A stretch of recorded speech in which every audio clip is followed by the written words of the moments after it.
Cool. All right. All right.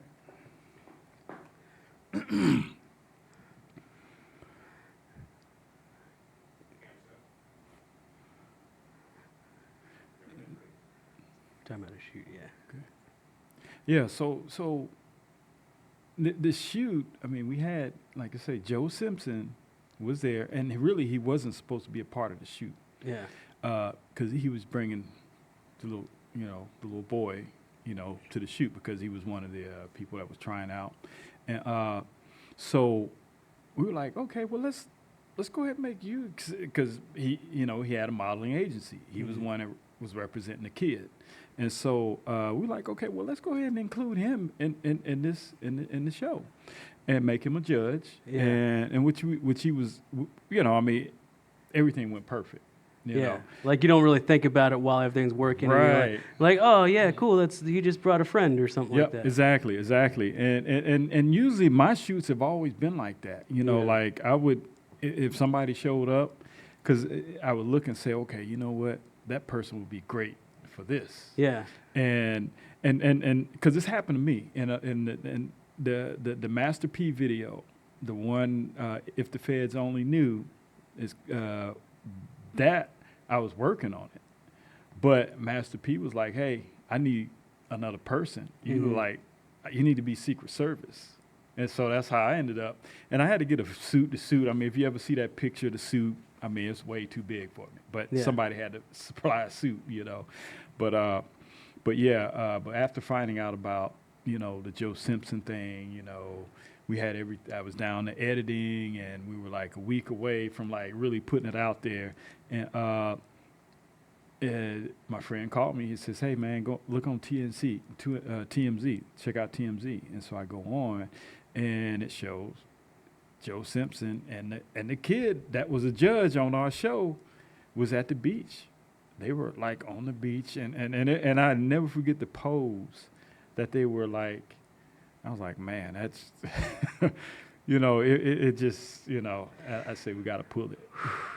All right. Well, I'm there. I mean, obviously there's more to that story, but we're going to jump back into that a little bit later tonight. But hey, what's up? My name's Sergio. I'm with Offbeat. Here we are live at Quasi Studios, and I'm with Tre Williams, who is owner of Miniflyx, Snack TV, and many different channels that are featured on the Roku devices.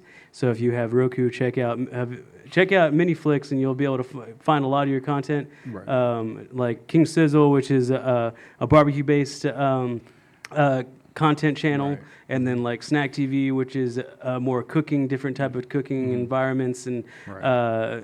Are they lesson-based too, or just kind of like more like quirky fun? It's more of a lot of food content creators. Okay.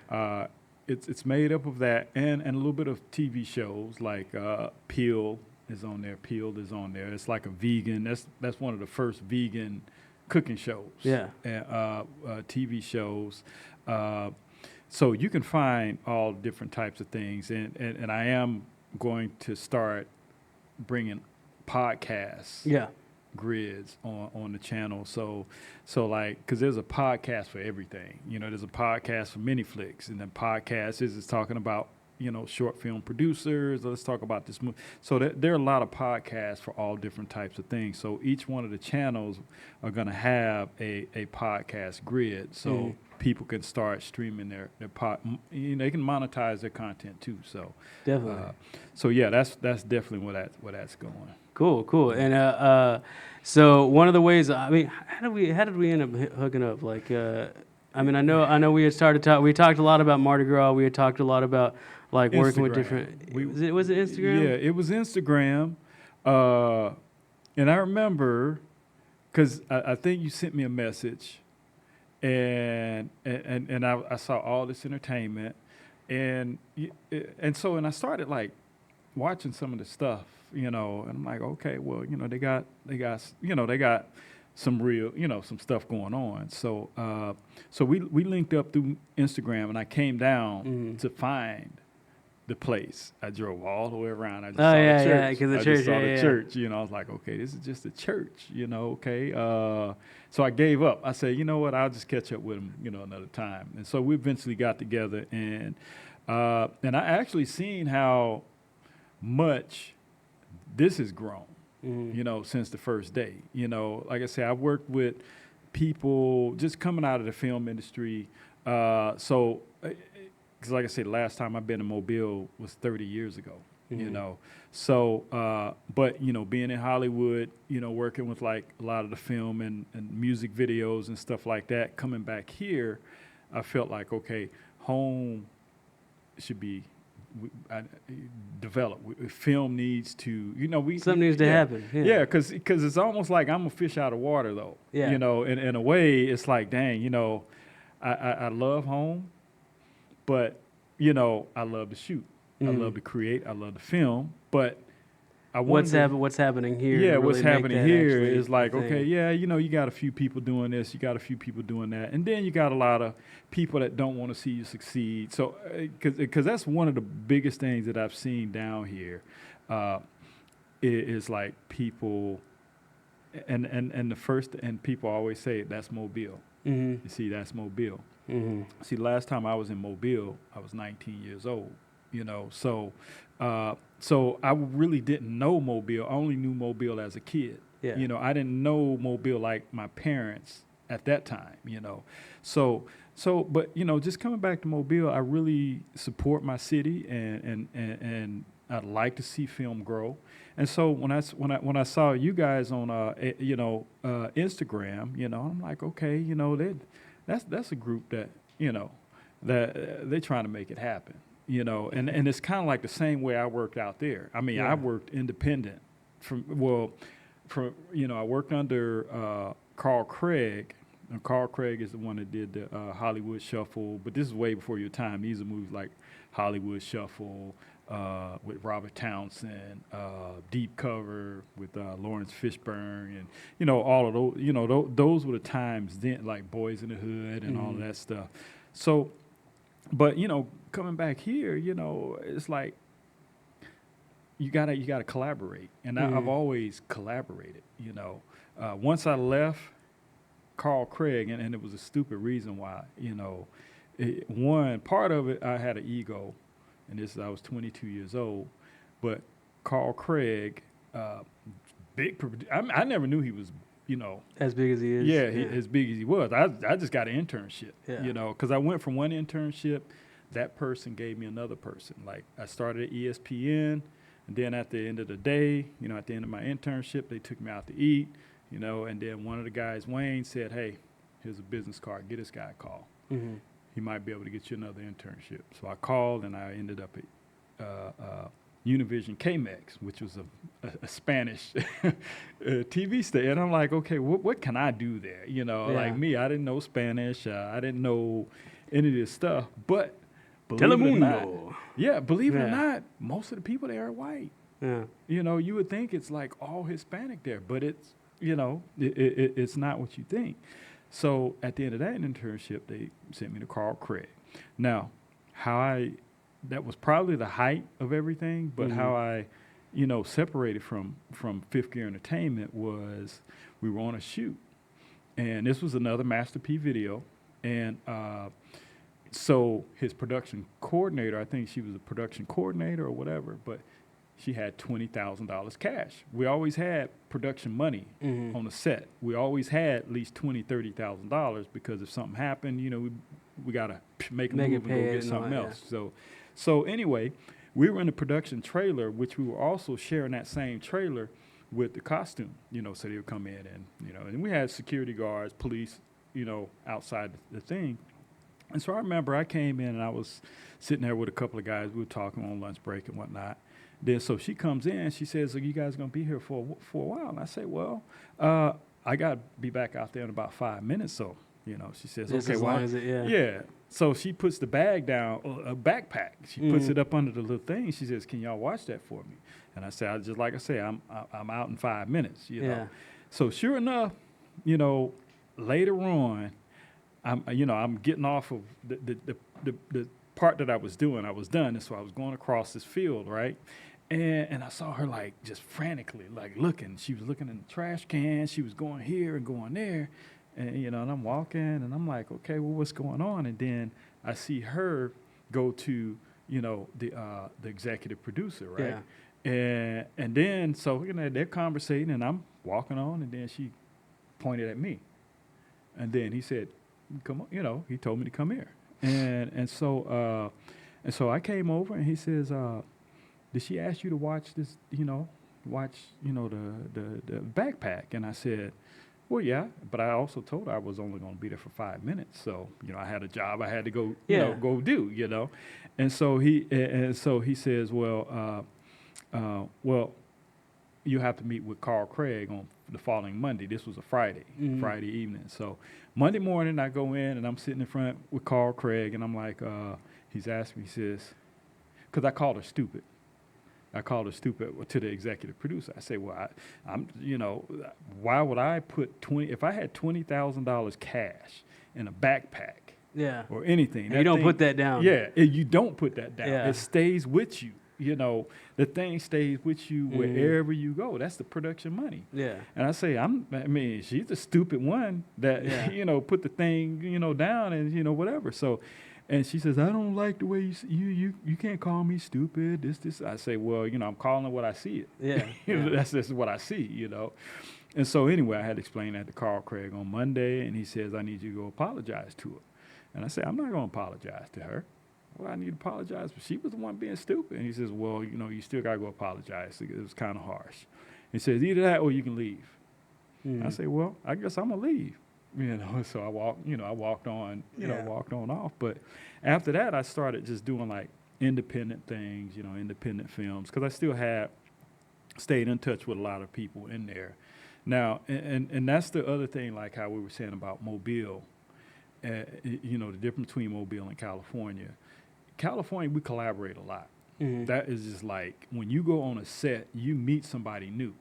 You meet somebody new, and you got somebody new in your Rolodex. Yeah. So, because you never For all those that don't know what a Rolodex is, it's where they keep numbers and they flip through. I just realized that they don't use that no more. No, we got phones and all those things. Yeah, so you add it, you add it, but here's the thing. You're going to cross paths again. That's why it's always the 6 degrees of separation. Yep, exactly. Yeah. You always are going to, that person is going to get a job, then that person is probably going to run somebody's production. And so when you had that good relationship with that person, whatever time you had with them, they're going to always look to you, because that's why the industry is so tight. They only, you know, outsiders don't just come in and take over. You know, it's all about, oh, I knew this person. Anybody in the production, you can probably say, okay, out of 10 people, all of them know each other some way or another. Yeah. And they're the ones that got that person into the business. Now, Mobile we're so in the competition. You know, it's a competition. Okay, I want to have the best film.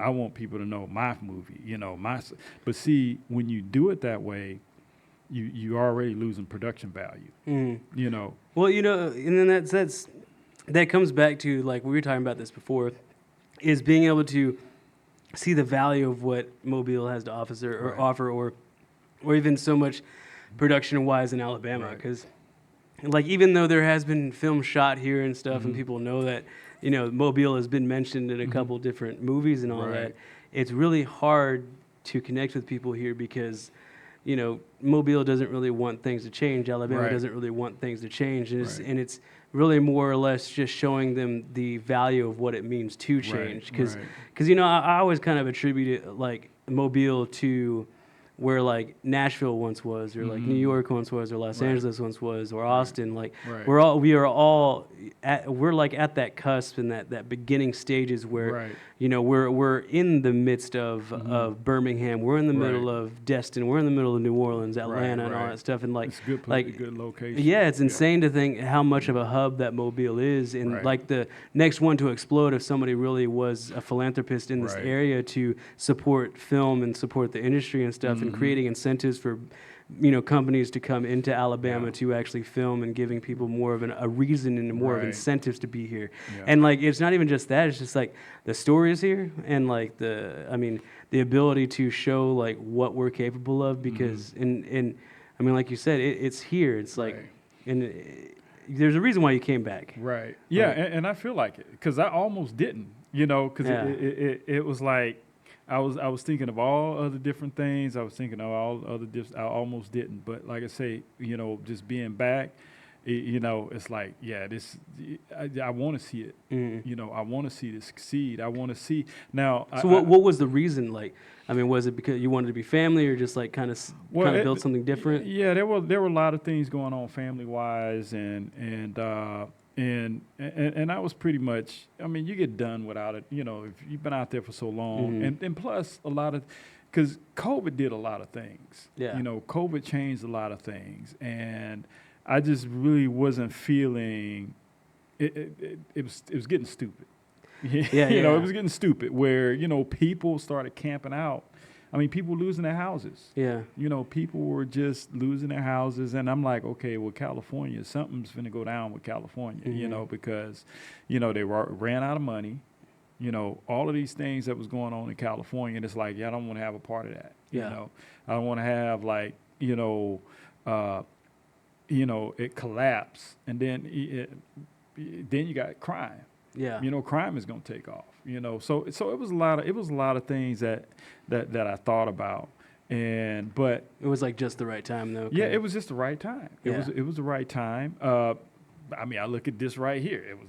I say it's the right time because, you know, normally you're not going to find something like this in Mobile. Yeah. You know, you're not going to find, people that really want to collaborate. You know, there are very few people like even like just having Miniflyx. Yeah. You know, all of these guys that are shooting films here in Mobile, their mentality is like, okay, yeah, you want me to run it on Miniflyx? Oh, well, how much you gonna pay me? And I said, well, you know, I mean, it's not like your movie's gonna make, you know, like whatever. You're in Mobile. Yeah, it's like, aren't you trying to like collaborate and get out there? Because see, now I look at the same cats that's got these movies, and they spent all of this time and money to do a production that really wasn't like a production. I mean, it was like maybe C or D. You know, it's not like it was all that. And what would you feel like, or say like, makes that definition, that term change? Like, is it the professionalism of the production, or is it like how they present themselves, like when it comes like through the lens, like with lighting and sound and all that stuff? Or like, Right. what do you feel like is kind of like what makes that measure? Well, one, and I'm gonna tell you, one for sure is experience. Yeah. Because there was one guy that told me, and I was on the set, and he told me, he says, if your actors understand you and they understand what you're doing, then you're not a good director. You know, you're a terrible director because they already know, but they're not going to, you know, they're going to automatically think they know more about that part, you know, about that situation. And so then they will overact. Yeah. You see? Yeah, so it's better for them not to understand what you like. Even there were times where I would shoot things backwards. You know, let's do this because I would jump. You know, let's go do this and do this, and then so now when you go do this part, you know, they're like, that don't make sense. I don't just do it.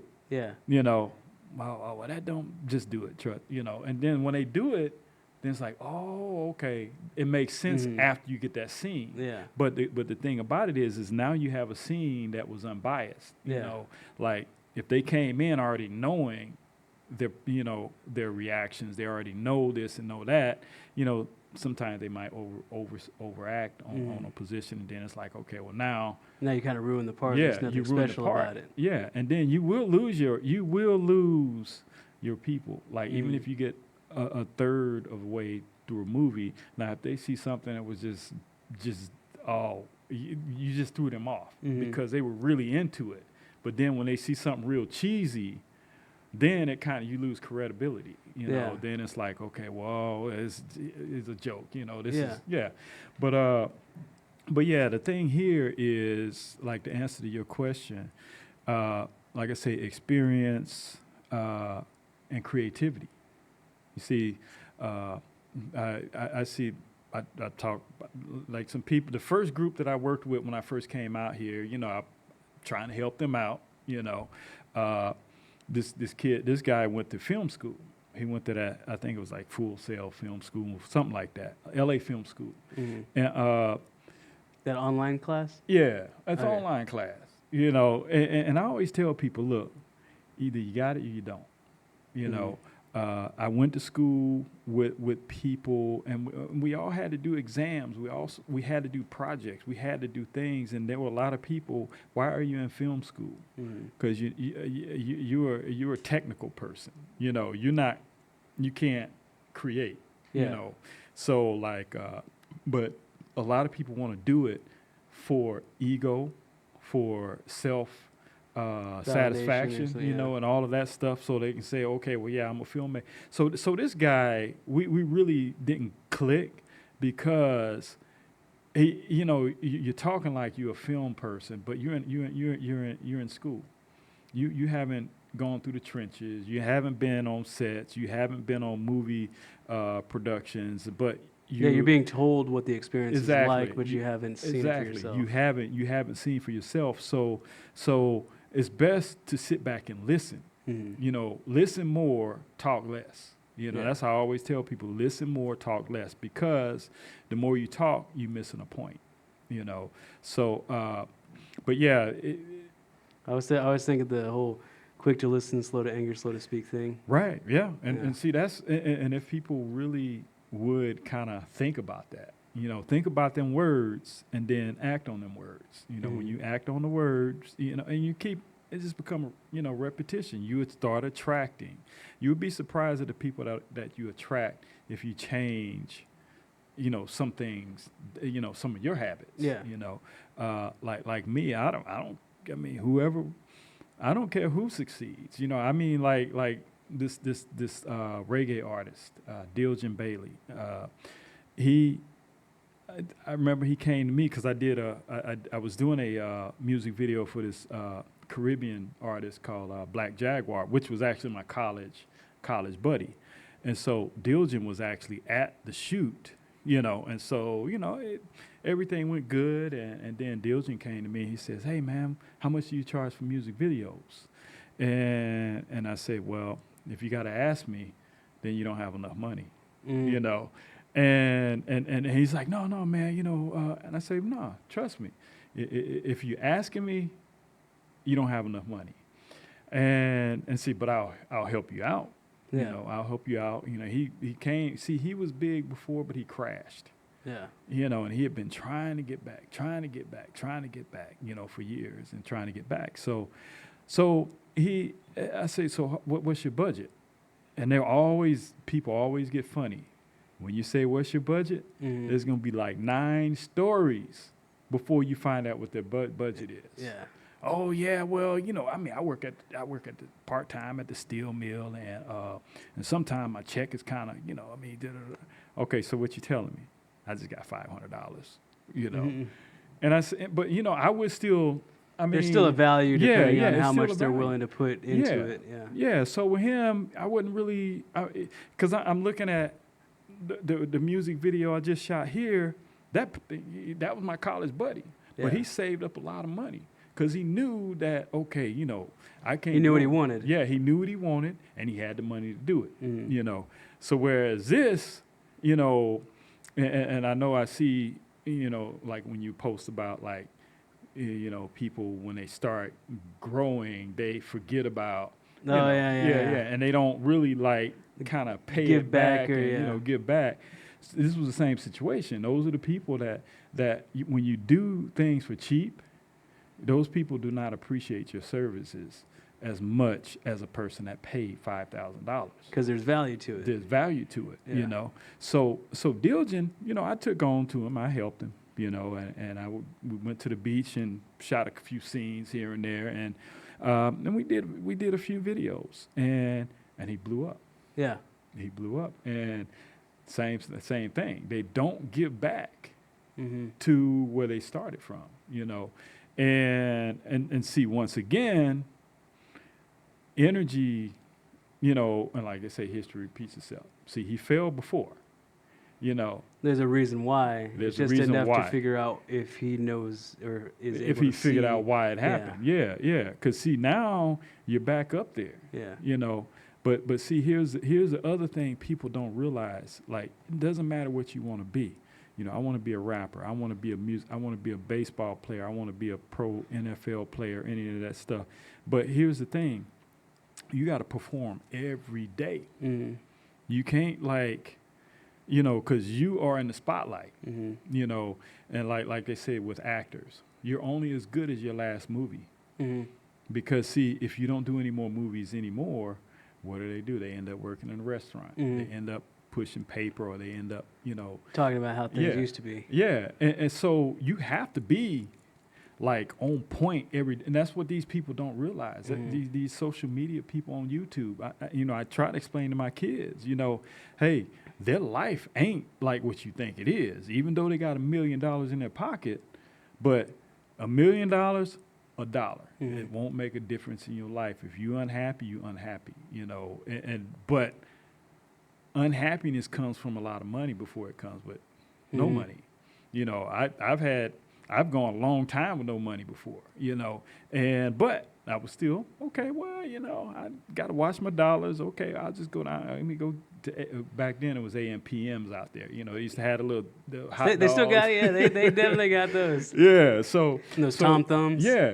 I used to do that. And then I used to go in the newspaper and find some coupons for Wiener Schnitzels. Mm-hmm. You know, I used to have a whole stack of coupons. But, you know, the crazy thing is I had my friends, I had my family. The routine stayed the same. I talked to my family on the weekends, and, you know, everything stayed. I was happy. Mm-hmm.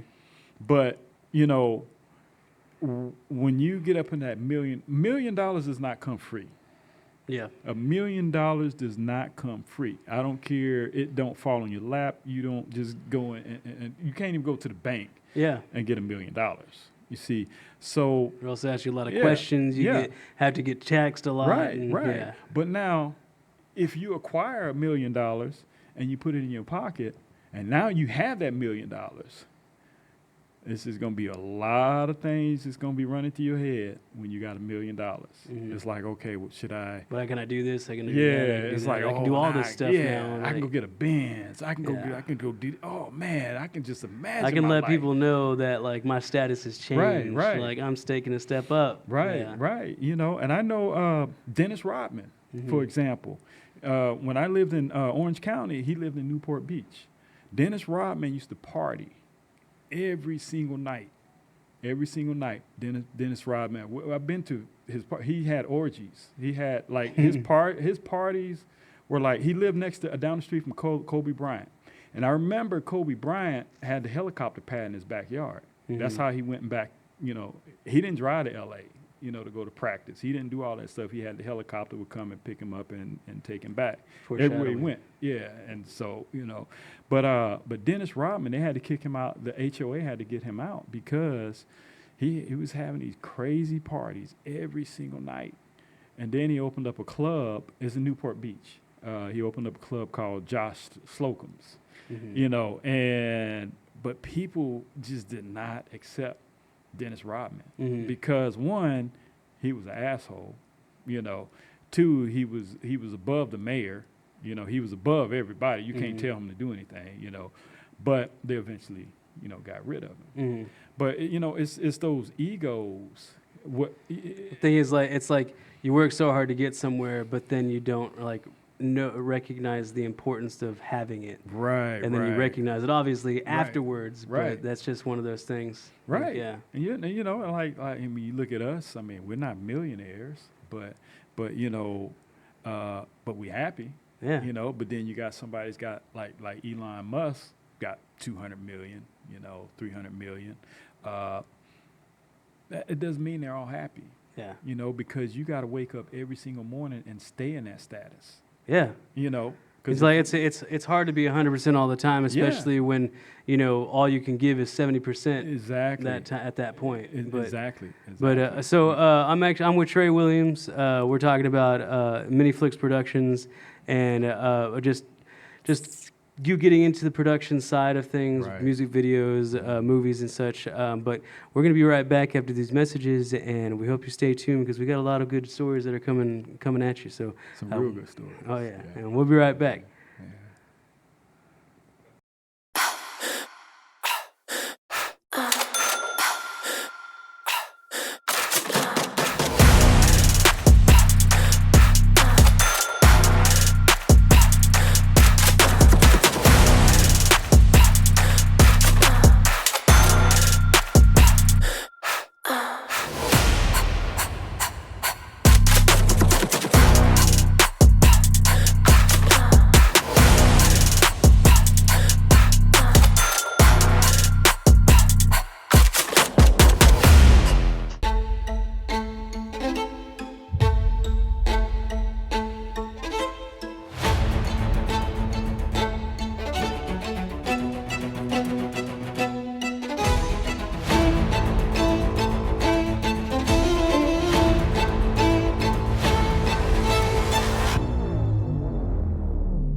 Cool. All right, hey, thank you very much. Welcome back to Offbeat. I'm Sergio, and I'm with Tre Williams from Miniflyx Productions. We've been just talking a little bit about his history and how he got into film production, music videos, and coming from California to Mobile, where you grew up, or Mount Vernon you grew up. Actually, I grew up in 8 Mile. Okay, well, so I was wrong about both of those. So that's what's good. That's why notes are great. My family is from Mount Vernon. Okay. So, but y'all are like kind of in the midst of this same Exactly, area. yeah. So, Right. so was it? So you came back. Family was a little bit of a factor. You wanted to also implement some of the things you've learned throughout the Right. years in film in Mobile or in the area because you saw Right. the potential of what it could be. Right. So, kind of what is that? What has that process been looking like over like the past like year or so? Well, like I told you, you know, I feel personally just by all of the people that have, I mean, like the one studio downtown that invited me to meet with them, the seven studios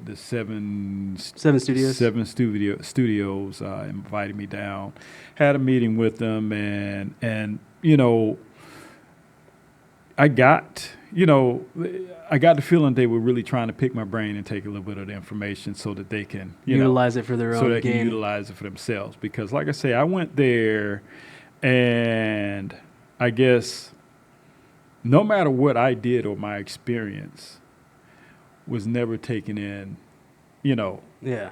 because he always had to overtalk we got $10,000 worth of cameras. We got, this. We own the whole building. Oh, we did. I'm like, okay, well, I can already see that this is not going to be an environment that I'd like to work with, because I think on any, and the thing I've always learned is the best way to do a production, everybody has to perform, so you can't really try to compete with somebody else, because they're there for a reason, whether it's sound, whether it's lighting, or whether it's anything to make this picture perfect. So I don't believe in knocking somebody else, because then that knocks you off your game, and then that then knocks the other person off their game. And then the product doesn't end up being what it could be. So in this case, it did add a little something to, after, really feeling like how, really how I was treated, it put me more into like, okay, well, let's go ahead and show these people. So, and I look at Quasi Studio, I look at ATE, I look at all of this, and this, I knew that, okay, well, hey, these guys, they trying to make it happen, because like I said, I've met people here, but it's always mine, me, mine, me, There's never like our, there's never like us, so that's like, okay, well, you know what? I can't work in that environment either, because when you get into those situations, those people will steal your ideas, because like I say, okay, well, hey, let's sit down and write a script. Let's go ahead and put a movie together, So when you do put the movie together, then everybody's, oh, I want to be the executive producer. Oh, no, I should be the executive producer. Oh, no, I should be this. Oh, no, I should be this. Rather than playing to the strengths of the company that you're keeping. Right, exactly. So there's a process in the filmmaking. They don't have it here. They don't have that process. They know how to take a camera out and say, okay, let's do a story. Yeah. Okay, the girl ran across the railroad track, and then all of a sudden she fell and fell out, and then now all of a sudden she's a marathon runner. So okay, you just made a story, but you cannot bring that story alive. You can tell the story, but you cannot. But you need other people. But see, in these situations down here, you can't. It's hard to talk to other people without them. Without really, the fear of thinking that they're going to just take that idea. And that's what I felt about 7 Studio. We sat down and they were asking about my platform, like Miniflyx. They were asking, okay, well, hey, what if because we want to do a platform, and how does it work if we run it on Miniflyx and this. But there's a lot of things I don't tell people, when it comes to like the owning. I mean, I think I have about 8 channels on our Roku. So how many people are out there like that? There's not that many people out there. It's just a small distribution. That's why it's considered distribution, Yeah. So, like, if we create some content, we got 8 different channels we can put it on, So we've just distributed our content. So for me to work with a group, this is like 100%, as far as like being out of Hollywood. This is the closest. Oh, that's cool. This really is the closest, because I mean, I look at the camera, and I have to say, after even working with Zaire, Zaire's, he's a good guy. He's a young guy, still got a lot of learning there. He's probably not gonna want to hear that, but still got a lot of learning to do. But he's talented, but he just has to focus. Like you said, there's a lot of ego, even though it's like there's talent, right? But the ego can get in the way. But see, the ego, and I have to say, I learned this. Because, like I said, when in my 20s, I was very arrogant, because I was in the film. I worked with people. I worked with Aaliyah. I worked with, Tupac. I worked with Master P. So I had an ego back then, but it took, a fall to make you realize that, it can shut off like a faucet. Yeah. Every morning you wake up, this is the best life. This is the best life. I go to, certain sets. I would go here and go there. But one day the phone stops ringing. One day the phone stops ringing. And then you're like, dang, Yeah. am I cursed? And I swear I would keep at, damn, am I cursed? You know, but you still don't take accountability of what you put out, you know, so you're not understanding why. And so it took me to finally realize and say, okay, well, you know what? How I carry myself will determine the energy that's going to come into my, you know, into my Like what you magnify. Yeah, once you magnify and see, and I look at Zaire, you know, like I say, and I always told him, I say, I ain't taking nothing away from you. You know, you doing your thing. You got your stuff is good, but you know, like I say, you gotta come down a little bit. You know, don't ever put your fans down, because when you put your fans down because they don't like your stuff on Instagram, and you start talking to people like that, those are the people that pay your paycheck. You see what I'm saying? So when you finish a movie, you're going to want that same person, you're going to want him to go and pay $20 to see your movie. Yeah. You see? So, but see, this person knows somebody else. This person knows somebody else. And then next thing you know, your name is out there. And so now people have mixed feelings. Oh, these people say you kind of this way. And these people, because you just never know when you're going to end up on somebody's set. Yeah. You know? So like I said, after that, you know, once I realized, because I got out of the film industry for a while, you know, I started selling cars. After I, you know, left Carl Craig, I started selling cars because my girlfriend brought a brand new car, and the salesperson was like, oh, I like the way you negotiate. You ever think about selling cars? I say, bro, I'm in the film industry. I don't need sell. You know, that was me, right? But then it got to a point where I needed a job. You know, I said, I called him back. I said, hey, man, you still got that position open? Yeah, come on down. Yeah. I started selling cars. I sold cars for like 15 years, Toyota. And so it was kind of a break. And then I said, okay, you know what?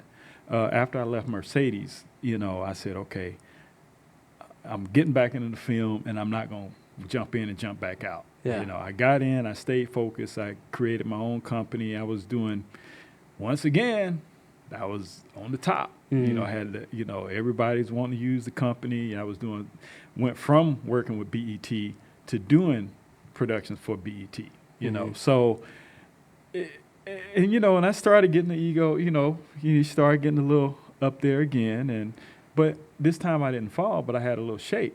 You know, it was a small little, you know. That acknowledgement saying, hey, remember this last time? Exactly. And so I was like, oh, man, let me just keep it straight, you know.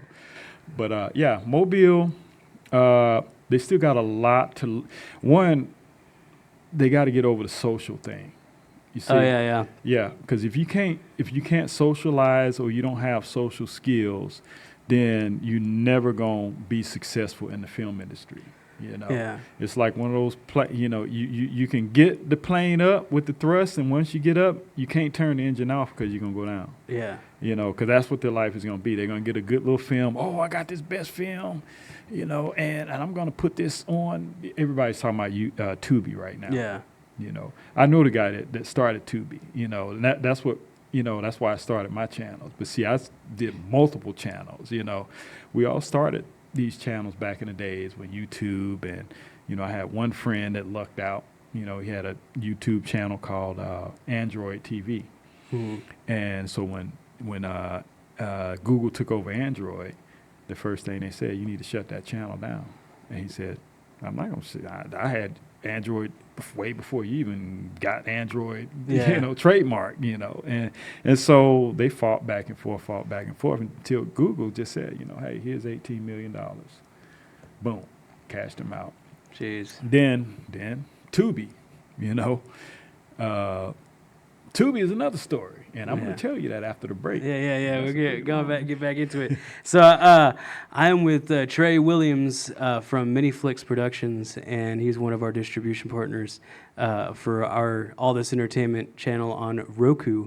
Y'all can check that out anytime, as well as Miniflyx, as well as his other Tre's other channels, Snack TV, King Sizzle, chopped sugar, and many other ones that represent different styles of culture, food, entertainment, music, and such. So we really appreciated to have him on the air right now, and we'll be right back after these messages, and we'll get back into it because we definitely want to talk a little bit about the difference of business when it comes to being on the West Coast versus being in the South, which is definitely something that we experience on a daily basis. And being people of color, it's something a little bit different than somebody might recognize being in Los Angeles or somewhere else that's sees the value of film and stuff. So, but we'll be right back, and we thank you for tuning in.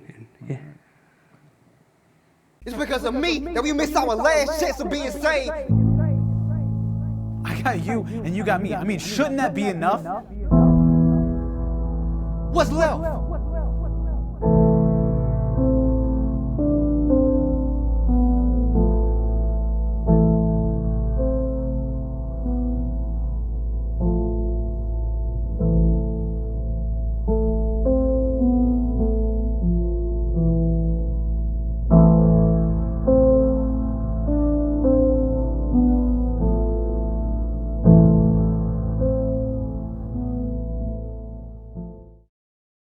All right, well, we're back with Tre Williams, and let me try that again. Hey, hello, ladies and gentlemen, binary, non-binary. Appreciate you tuning in. My name is Sergio, and I am with Offbeat. And today, we're getting back into it with Tre Williams, and we're going to talk a little bit about. So when we first started working together, we were talking about developing a Mardi Gras channel, which we've been working on and thinking, figuring out the best course of action to go. And obviously, when we're developing stuff, it's as creatives, as production people, like there's always things that get in the way. There's always things that we could build on to make more exciting, and I guess a big obstacle sometimes that we have is that, in Alabama, being people of color, it's kind of harder to have conversations with people that, don't necessarily see a person of color in a position of power or a position of, feeling like they actually know what they're talking about or something, or so sometimes it's a little bit more difficult to show people the value of what it is that you have to offer because they haven't looked outside of their natural perspective or where they're really at. And so like it's in the South is a little bit different because the South you really have to get to know the people that you're working with. You really, you listen to their stories. You learn about their family. You'll have a conversation back and forth rather than sometimes in other cities and other states where it can be a lot quicker to, see the value of what production has to offer rather than saying like, hey, if you look at Los Angeles, they make billions of dollars. This is a $1 billion industry, but that doesn't translate sometimes to the South because right now, like in Mobile, like the biggest thing that we have is Mardi Gras. Mardi Gras is cool. There's some terrible things associated with it as well, but at the same time, like there's something great that can be built from the tragedy of what Mardi Gras had been or originally originated from, and obviously it was Mardi Gras, Fat Tuesday. It was a French celebration originally, so it turns into more of a celebration, that was largely built on race and like making other people feel like they were down and like there are a lot of Mardi Gras organizations that we don't want to talk about and stuff, but we just wanted to, but I wanted to kind of talk to you since you've been in the Los Angeles area when it comes to being able to find like sponsorships and leads and different people to talk to that see that value, but then coming to Alabama and what's that transition like? How does that translate to? Well on a race level, I feel like there are still some limitations all across the country, being African American and having something that's different from what they think you should have. Like they really look at us like laborers. Some of us like laborers, like, oh well, you're not supposed to. Or how do you get that?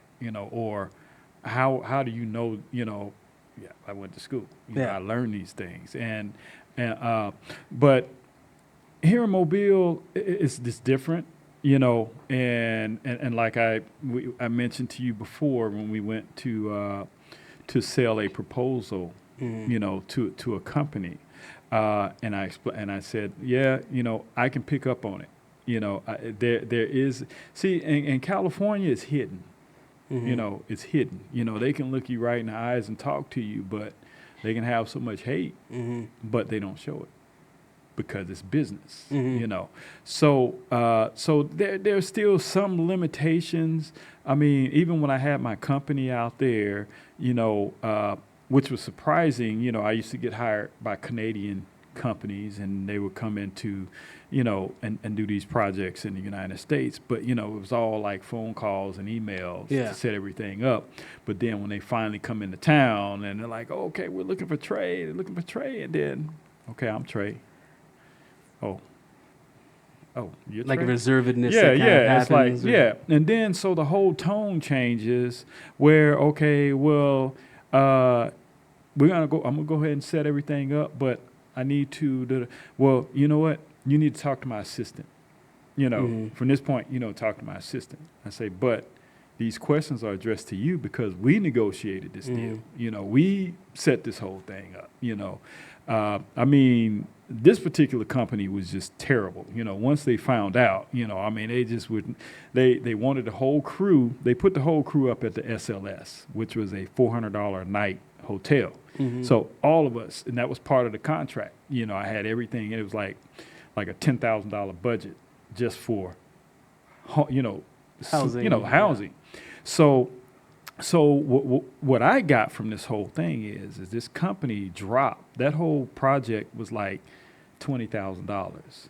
So they feel like, okay, well, we just gave $20,000 to a black company, you know, because they were a problem the whole time. Once they set foot in California, you know, and I went up the night before to go ahead and take a look at everything we needed to do, and then when they showed up, it was a whole different thing. The treatment was different, you know. Yeah. So here in Alabama, it's not as hidden, you know. It's a vibe that you get. Like I say, when I sat down and I talked with that one studio, they said, anything you need, you know, just let us know. I mean, we definitely want to collaborate. We want to help you out. We want to help everybody. You know, this. That we're all in the same boat. We're not in the same boat. You know, we're not in the same boat. You know, because the one day that I went to ask for that favor, you know, it's coming from a black person. There's a certain look that they do. There's a certain behavior. There's certain, you know, algorithms that they do, you know, and that's where, you know, okay, yeah, I pretty much knew it, you know. So yeah, it's more, you can actually see it more here in Mobile. California is hidden, you know.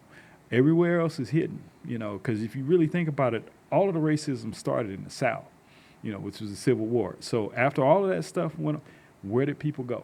Anybody that wanted to go get education, they got out of Alabama. They went up north.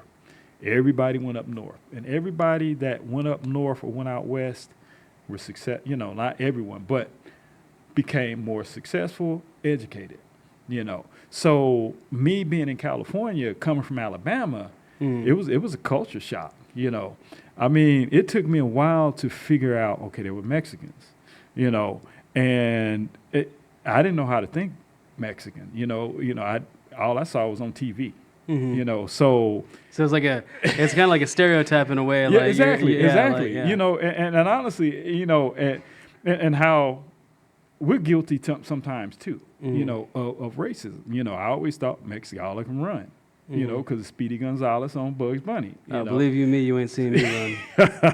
I have a thing with gravity. We have a contractual signing. Yeah, it was funny, you know, but you know, growing up, nobody taught us any. I mean, all we saw was on TV. Just like Asians. I mean, a lot of Asians were in California, you know, and I thought all of them knew karate. You know, that's all I think, because Bruce Lee, you know, all these movies that we saw, anything with an Asian in it, you know, it was karate. Mm-hmm. So I thought all of them knew karate, so I never messed with them, you know. But if you take that same mentality and you go out there, it changes you. Yeah. And now when you come back, you're more educated. Now you understand more. You're not as ignorant as you would have been, you know, if you would have stayed here, you know. Not to put anybody down that never left Alabama. I mean, you know, it's home. But I always feel like when we grew up, my dad always took us different states. And I think that made a difference as far as us trying to understand the different people. Yeah, not allowing yourself to get so like, you know, like you said, it's still regardless of like you traveling, it was still a culture shock Right. being able to see, you know, a specific ethnicity that you're never normally around. Right.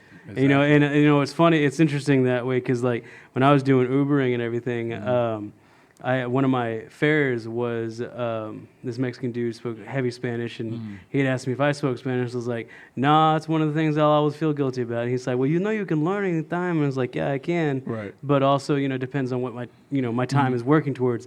But then I took him to this trailer park in Saraland, and it was primarily, you know, Mexicans, and I was like, well, if I want to speak Spanish, I know where to go now. And he's like, yeah, man, we're all here. Right, And like that's where you can find us here out in Saraland. And I'm like, oh, that's so interesting because at that point, like, you know, you don't really see other ethnicities unless you're like going to that restaurant or that type of grocery store or like that type of store or something like that. So like when you do see them, you're like, it's like it is a shock. It's like I was like, oh man, yes, my people are here. But then I feel guilty because it's like they're not my people because I don't speak Spanish. Right, And I'm like, dang, man, like you know. Yeah, and that is and just hearing it from you, because I think we're like 3 different generations, you know, 3 generations apart.